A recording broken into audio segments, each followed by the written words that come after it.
오늘 이 시간 하나님께서 우리에게 주시는 말씀은 요한복음 20장 19절에서부터 31절까지의 말씀입니다. 제가 봉독할 때 살아계신 하나님 아버지의 음성을 다 들으실 수 있기를 소원합니다.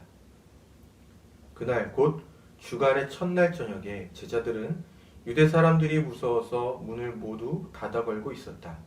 그때 예수께서 와서 그들 가운데서 들어서셔서 너희에게 평화가 있기를 하고 인사말을 하셨다. 이 말씀을 하시고 나서 두 손과 옆구리를 그들에게 보여주셨다. 제자들은 주님을 보고 기뻐하였다. 예수께서 다시 그들에게 말씀하셨다. 너희에게 평화가 있기를 빈다. 아버지께서 나를 보내신 것 같이 나도 너희를 보낸다. 이렇게 말씀하신 다음에 그들에게 숨을 불어넣으시고 말씀하셨다. 성령을 받아라. 너희가 누구의 죄든지 용서해주면 그 죄가 용서될 것이요 용서해주지 않으면 그대로 남아있을 것이다. 12제자 가운데 하나로서 쌍둥이라고 불리는 도마는 예수께서 오셨을 때에 그들과 함께 있지 않았다. 다른 제자들이 그에게 우리는 주님을 보았소 하고 말하였으나 도마는 그들에게 나는 내 눈으로 그의 손에 있는 못자국을 보고 내 손가락을 그 못자국에 넣어보고 또 내 손을 그의 옆구리에 넣어보지 않고서는 믿지 못하겠소 하고 말하였다. 여드레 뒤에 제자들이 다시 집안에 모여 있었는데 도마도 함께 있었다. 문이 잠겨 있었으나 예수께서 와서 그들 가운데로 들어서셔서 너희에게 평화가 있기를 하고 인사말을 하셨다. 그리고 나서 도마에게 말씀하셨다. 내 손가락을 이리 내밀어서 내 손을 만져보고 내 손을 내 옆구리에 넣어보아라. 그래서 의심을 떨쳐버리고 믿음을 가져라. 도마가 예수께 대답하기를 나의 주님, 나의 하나님 하니 예수께서 도마에게 말씀하셨다. 너는 나를 보았기 때문에 믿느냐? 나를 보지 않고도 믿는 사람은 복이 있다. 예수께서는 제자들 앞에서 이 책에 기록하지 않은 다른 표징도 많이 행하셨다. 그런데 여기에 이것이나마 기록한 목적은 여러분으로 하여금 예수가 그리스도요 하나님의 아들이심을 믿게 하고 또 그렇게 믿어서 그의 이름으로 생명을 얻게 하려는 것이다. 아멘. 주님께서 주시는 말씀입니다.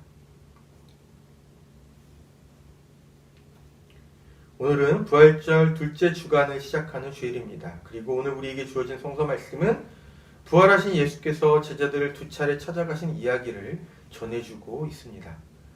본문과 오늘의 우리 사이에는 대략 2000년에 가까운 시간의 격차가 있습니다. 이러한 이유로 우리가 본문을 통해서 하나님께서 하시고자 하는 말씀을 바르게 깨닫기 위해서는 본문의 처음 독자들이 처했던 상황을 고려할 필요가 있습니다.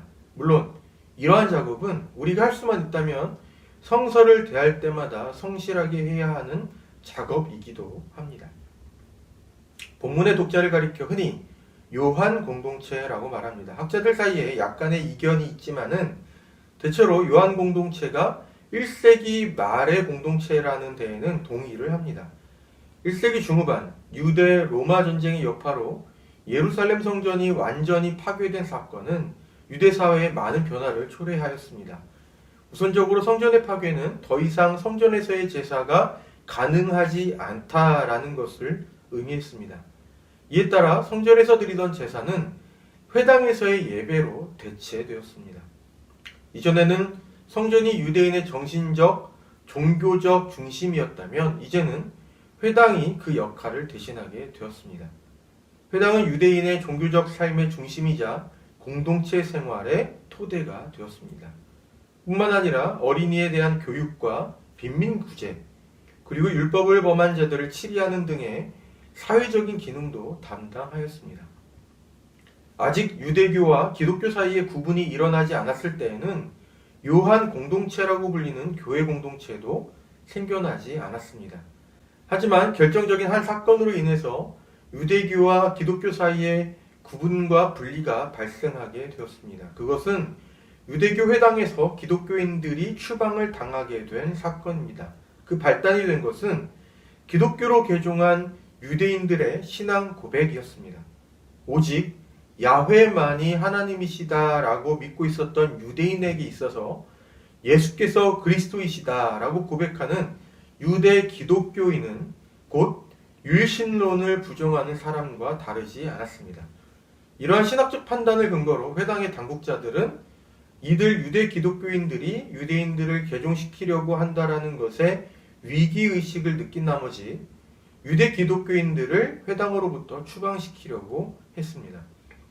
그것을 이루기 위해서 그들이 사용한 방법은 회당에서의 예배 시간에 공동기도를 할 때에 한 가지 기도문을 추가하여 기도하도록 한 것이었습니다. 그 기도문은 이러한 것이었습니다. 배교자들에게는 어떠한 소망도 없게 하시고 우리의 생애 동안에 오만한 정부를 속히 근절하시며 나사렛인들과 이교도인들이 일순간에 멸망하도록 하시고 그들을 생명책으로부터 지워버리셔서 의인들과 함께 기록되지 않게 하소서. 오만한 자를 겸손케 만드시는 오 여호와여, 당신은 복되시도다. 유대 기독교인이 회당에서 함께 예배를 드리는 한 그들도 이 기도문으로 기도를 해야 했습니다. 하지만 사실상 이 기도문이 가리키는 배교자들이 예수를 그리스도로 고백하는 자신들이었다는 것을 알고 있었기 때문에 유대 기독교인들은 이 기도문으로 기도할 수가 없었습니다. 회당의 당국자들이 선택한 이 방식은 외형상으로 보면 축출은 아니었지만 유대 기독교인에게는 사실상 축출과 다름이 없었습니다. 회당 예배에서의 이 기도문을 기도할 수 없으니 당시 회당 내의 유대 기독교인에게는 세 가지 선택지가 남았습니다. 다시 유대교로 돌아가거나 아니면 유대 기독교인인 자신의 정체성을 속이면서 여전히 회당에 남아있거나 아니면 회당을 떠나는 것이었습니다. 이처럼 요한 공동체는 회당을 떠날 수밖에 없었던 유대 기독교인들과 기독교로 개종한 이방인들이 함께 모여서 탄생하게 되었습니다. 회당이 유대 사회의 구심점 역할을 담당하는 것이었기 때문에 유대인으로서 회당을 벗어나서 살아간다는 것은 여간 불편한 것이 아니었습니다. 당장 자녀 교육에서부터 시작해서 유대인들과의 사회적 관계가 단절됨으로써 발생하게 된 사회 경제적인 어려움들이 현실적인 문제가 되었습니다. 거기에다가 유대교인들로부터의 고소, 고발과 박해, 살해의 대상도 되었습니다. 하지만 당시 요한 공동체가 겪어야 했던 문제는 여기에 그치지 않았습니다. 회당에서 추방된 사실 때문에 로마 당국으로부터의 박해도 피할 수가 없었습니다. 그 당시 로마의 황제인 도미티아누스는 자신을 가리켜 우리의 주이시며 하나님으로 섬기라는 명령을 내린 바 있었습니다. 로마 황제의 이 명령은 당연히 유일신 하나님만을 섬기는 유대인에게도 지켜야 할 명령이었습니다. 하지만 유대인들은 타협점을 찾아냄으로써 이 명령이 발생시키는 신앙의 문제를 피해갔습니다. 그것은 바로 왕과 신을 분리시키는 것이었어요. 유대인들은 외부로 드러나지 않게 왕으로서의 황제와 신으로서의 황제를 구분하였습니다. 내부적으로 그들이 로마 황제를 섬기는 것은 왕으로서의 로마 황제를 섬기는 것일 뿐 하나님으로서의 로마 황제를 섬기는 것은 아니다는 식으로 인식하면서 말입니다. 아직 성전이 파괴되지 않았을 때에는 성전에서 로마 황제를 위한 제사를 드림으로써 황제에 대한 제사를 피할 수 있었습니다. 유대인들이 로마 황제를 위해서 이렇게 제사를 드렸다는 점에서 그리고 각 민족의 고유한 종교적 전통을 인정하였던 로마의 종교정책 측면에서 로마는 유대교에 대한 박해를 가하지는 않았습니다. 그런데 회당에서 추방된 유대 기독교인에게는 사정이 달라졌습니다. 우선 왕으로서의 황제와 신으로서의 황제를 분리시킨 유대교와는 달리 요한 공동체에게 있어서 왕과 신은 곧 한 분이었기 때문입니다. 요한 공동체에게 있어서 예수님은 곧 왕이시며 하나님이었습니다. 그들에게는 당시 유대교가 타협한 왕과 신의 이러한 분리 개념이 결코 수용될 수 없었습니다. 요한 공동체는 로마 황제를 숭배하라는 명령에 반기를 들었고 그것은 법적인 문제를 발생시켰습니다.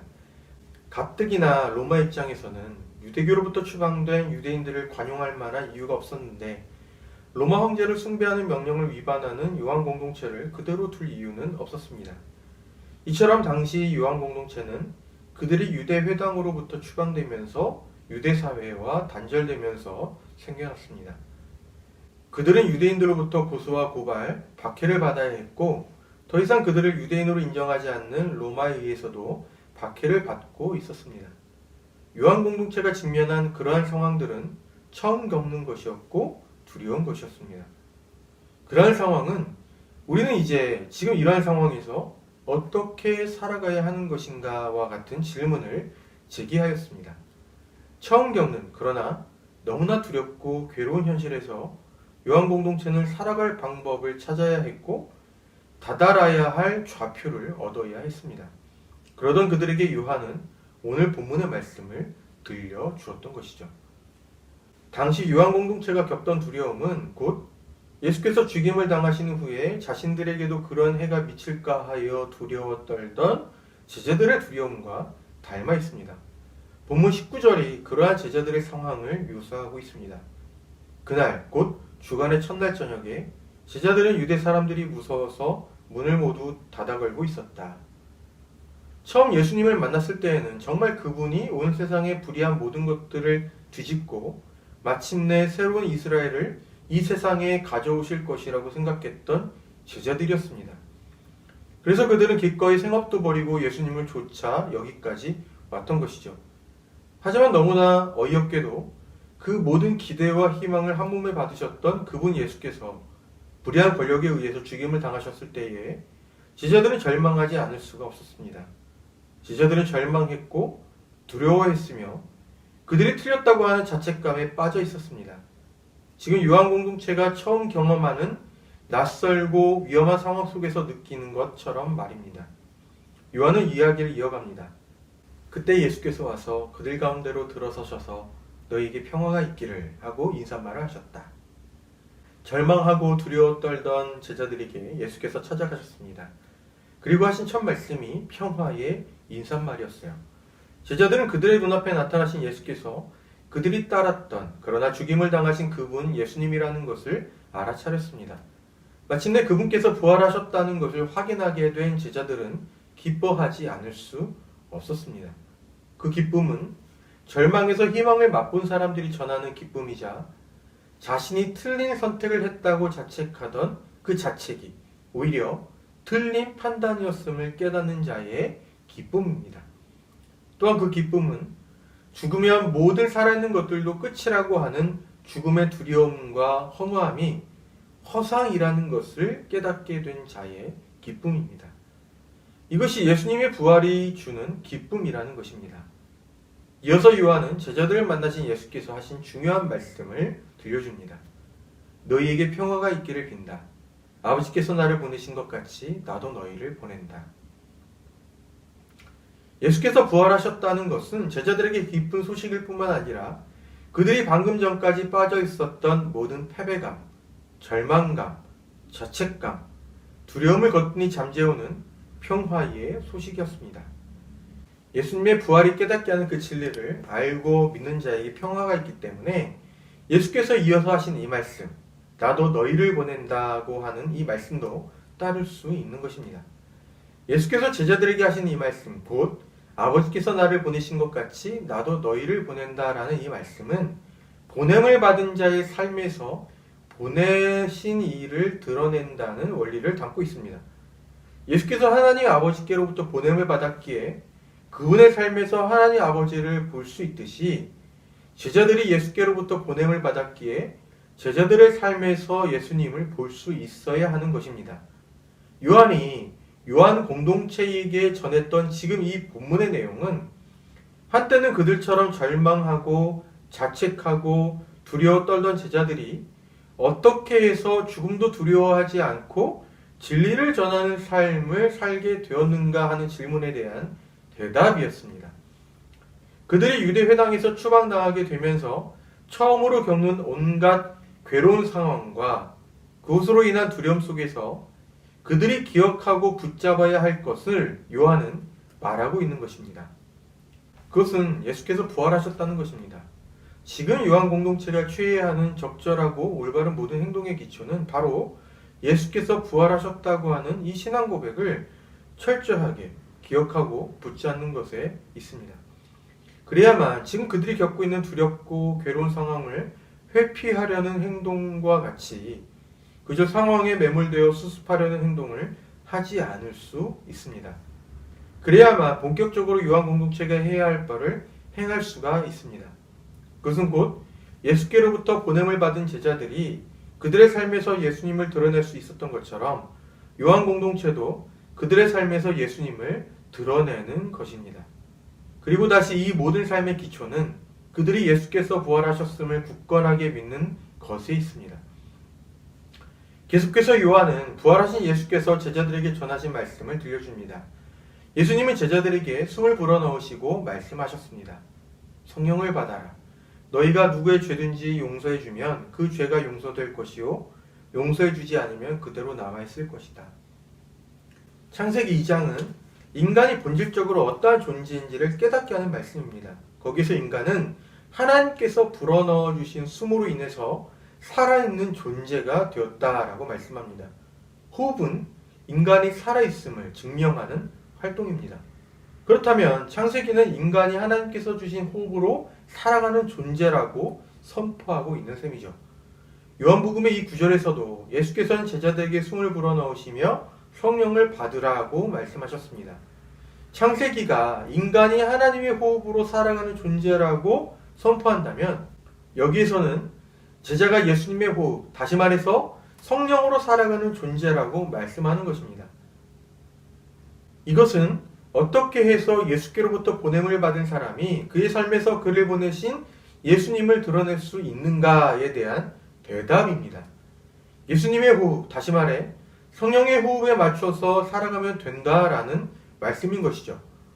요한 공동체가 그저 괴로운 현실을 벗어나려는 행동이 아니라 그들의 삶에서 예수님을 드러내고자 하는 삶을 살고자 한다면 예수님의 호흡으로, 다시 말해서 성령의 호흡을 맞춰서 살아야 한다라는 말씀입니다.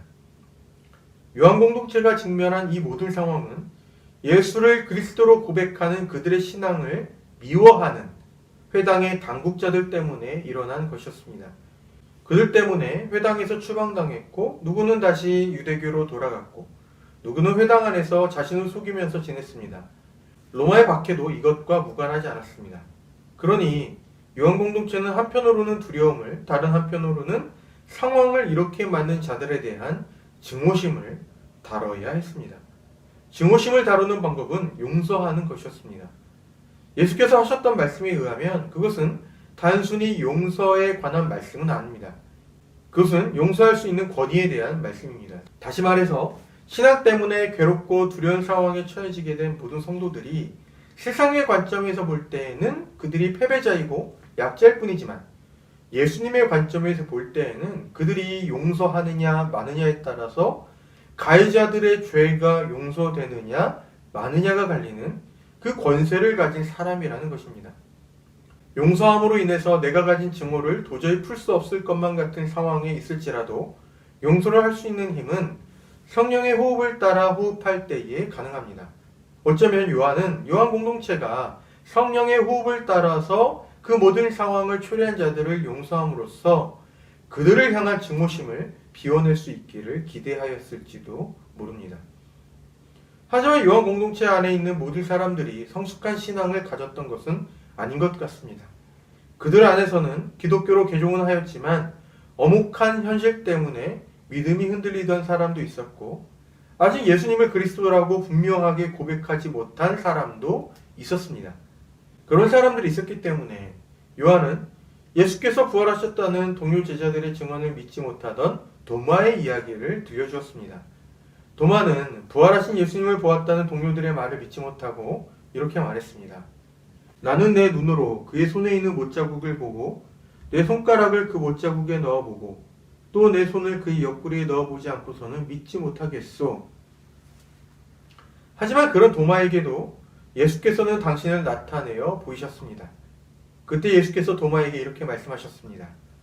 내 손가락을 이리 내밀어서 내 손을 만져보고 내 손을 내 옆구리에 넣어보아라. 그래서 의심을 떨쳐버리고 믿음을 가져라. 예수님의 이 말씀을 듣고 도마는 그분께 이러한 고백을 하였습니다. 나의 주님, 나의 하나님. 그날 도마가 예수님께 고백한 이 신앙 고백은 요한 공동체 당시 로마 황제 도미티아누스가 온 로마에 내렸던 명령과 같은 것입니다. 앞에서도 언급했지만 당시 로마 황제는 사람들로 하여금 그를 가리켜서 이렇게 고백하라고 명령하였습니다. 우리의 주이시며 하나님. 그러니 요한이 들려주는 이 대목에서의 도마의 신앙 고백은 당시 요한 공동체에게 있어서는 남다르게 들릴 수밖에 없었습니다. 로마 황제의 명령 앞에서 왕과 신을 분리시켜서 자신들의 신앙과 로마 황제의 명령 사이에서 타협점을 찾았던 유대교와는 다르게 로마 황제의 명령에 굴복하지 않고 오직 예수님만이 왕이시며 하나님의 아들이시라는 요한 공동체의 신앙 고백이 도마의 신앙 고백과 공명을 일으키는 것이기 때문입니다.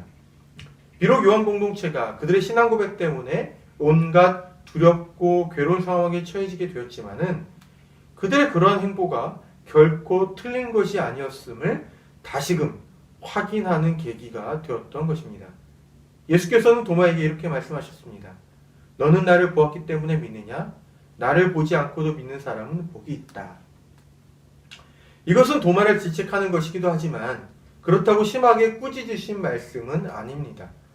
오히려 예수님의 이 말씀은 보지 않고도 믿는 사람을 격려하시는 말씀입니다. 이것은 당시 요한 공동체 내에서 자기 자신의 흔들리는 믿음 때문에 성령의 호흡을 따라서 행하고자 하는 공동체 안에 다른 사람들의 행동에 동참하지 못하는 사람들에게 격려가 되는 말씀이었습니다. 부활하신 예수님을 두 눈으로 직접 보지 않았는데도 그분을 믿는 사람들이 있었던 것처럼 요한 공동체 안에서도 예수께서 그리스도이심을 객관적으로 확인할 수 있는 사건을 경험하지 못했어도 믿기로 결심하고 따르는 사람이 복이 있다는 격려의 말씀인 것이죠. 당시 요한 공동체가 당면한 상황 속에서 아직 신앙이 불확실한 사람이라면 박해의 두려움을 피해서 다시금 유대교로 돌아가거나 아니면 자기를 속이고 회당에 속하든가 하는 선택지가 매력적으로 보였을 것입니다. 하지만 요한은 본문 말미에 이렇게 덧붙이며 요한 공동체를 격려하였습니다. 그런데 여기에 이것이나마 기록한 목적은 여러분으로 하여금 예수가 그리스도요 하나님의 아들이심을 믿게 하고 또 그렇게 믿어서 그의 이름으로 생명을 얻게 하려는 것이다. 신앙 때문에 불의하게 받게 되는 박해의 현실적인 고통 속에서 끝까지 신앙을 포기하지 않고 예수님을 드러내는 삶을 살고자 하면 거기에 생명이 있다라는 말씀입니다. 오늘 우리 시대에 적어도 종교의식의 영역에서는 종교 생활로 인한 외부로부터의 어떤 박해나 피해를 입는 일은 잘 없습니다. 그렇지만 우리의 신앙 고백에 근거한 행동이 종교의식의 영역 밖에서 행해질 때에는 그것으로 인하여 손해를 입거나 피해를 보는 일이 종종 발생합니다. 가령 회사의 비위 사실을 구성원들 누구나 알고 있음에도 불구하고 조직의 유지를 위해서 쉬쉬하면서 넘어가는 식으로 부정부패를 강화시켜 나갈 때에 그 비위 사실을 지적하고 공개하면 그 사람은 공익제보자가 아니라 내부 고발자가 되어서 온갖 피해를 입는 경우가 있습니다.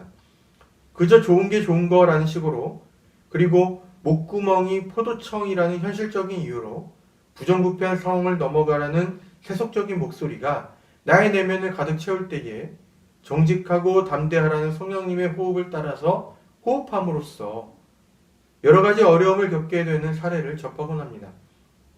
그렇게 되면 그러한 상황을 초래하게 한 나 자신의 선택에 대한 자책감도 생기기도 하고 사회 경제적인 어려움 때문에 두렵기도 하고 그렇게 만든 사람들이나 사회에 대한 증오심도 생기기 마련입니다. 요한 공동체가 그들의 신앙 고백 때문에 그러한 상황에 처했던 것처럼 말이죠. 바로 그러한 때에 우리는 어떻게 행해야 할 것인가를 오늘 본문은 우리에게 말씀합니다. 저는 그것을 이렇게 말하고 싶습니다. 지금 눈앞에 닥친 상황을 바라보면서 거기에 매몰되지 마십시오. 멀리 보십시오. 예수께서 부활하셨으니 누구나 부활하게 될 것입니다. 하지만 부활한 이후의 삶은 지금 어떻게 사느냐에 달려 있습니다. 그것은 성령의 호흡을 따라 사는 것입니다. 그 삶에 영원한 생명이 있습니다. 그러니 지금 상황을 회피하려고 하지 말고 이 상황 속에서도 성령의 호흡에 맞추어 행동하십시오. 증오심을 품지 말고 용서함으로 풀어내십시오. 조금 깊이 생각해보면 정말 그런 것 같습니다. 사실상 증오심은 조금도 상황을 나아지게 하거나 바르게 만들지 못합니다. 오히려 증오심을 품는 나 자신을 파괴하고 상황을 더욱 악화시킬 뿐입니다. 그리고 본질적으로 꼭 해야 하는 것들을 놓치게 만들죠. 오늘 본문은 우리가 바로 그러한 때에 누구인가를 돌아보게 합니다. 증오심에 의하여 우리 각자에게서 예수님을 드러내는 삶을 포기하는 패배자로서 반응할 것인가? 아니면 부활하신 예수님께서 보여주신 소망을 근거 삼아 용서의 권세를 행하는 승리자로서 반응할 것인가를 말입니다. 성서 말씀은 우리가 성령의 호흡에 맞춰 용서를 함으로써 증오를 풀고 주님을 드러내기 위한 본질적인 행동을 하라고 우리에게 권면합니다. 물론 이처럼 성령의 호흡대로 지속적으로 호흡하는 삶은 부활하신 예수님에 대한 소망을 놓치지 않을 때에야 가능한 것이죠. 성령의 호흡을 따라 살아가는 삶이 부정한 사람들에 의해서 여러 가지 불편이나 손해를 보게 만들기 때문에 그러한 사람들을 향한 증오의 감정도 생기지만 선거를 치른 요즘 자신이 지지하는 정당이나 국회의원에게 투표하지 않은 사람들 혹은 특정 지역을 향한 조롱과 비난 속에서 증오의 감정을 발견하기도 합니다. 이런 상황 속에서도 우리는 성도로서 우리에게서 예수님을 드러낼 수 있는 결정을 내려야 할 것입니다. 이러한 때에 부디 증오는 버려두고 하나님 나라에 참여하는 우리의 행할 바를 행할 줄 아는 우리는 교회의 모든 교우들이 될 수 있기를 빕니다. 기도하겠습니다. 하나님 아버지, 예수님의 부활을 믿는 믿음은 언제고 저희가 성령님의 호흡에 맞춰 살아가도록 저희를 조율합니다. 그러니 부활하신 예수님께서 주시는 소망이 저희 안에 날마다 풍성하기를 빕니다. 신앙이나 신앙적 양심 때문에 불이한 피해나 손해를 입을 수 있습니다. 그러한 때에 저희가 저에게 불의한 일을 가한 자들을 용서할 수 있는 권세를 가진 자임을 망각하지 않도록 저희를 일깨워 주십시오.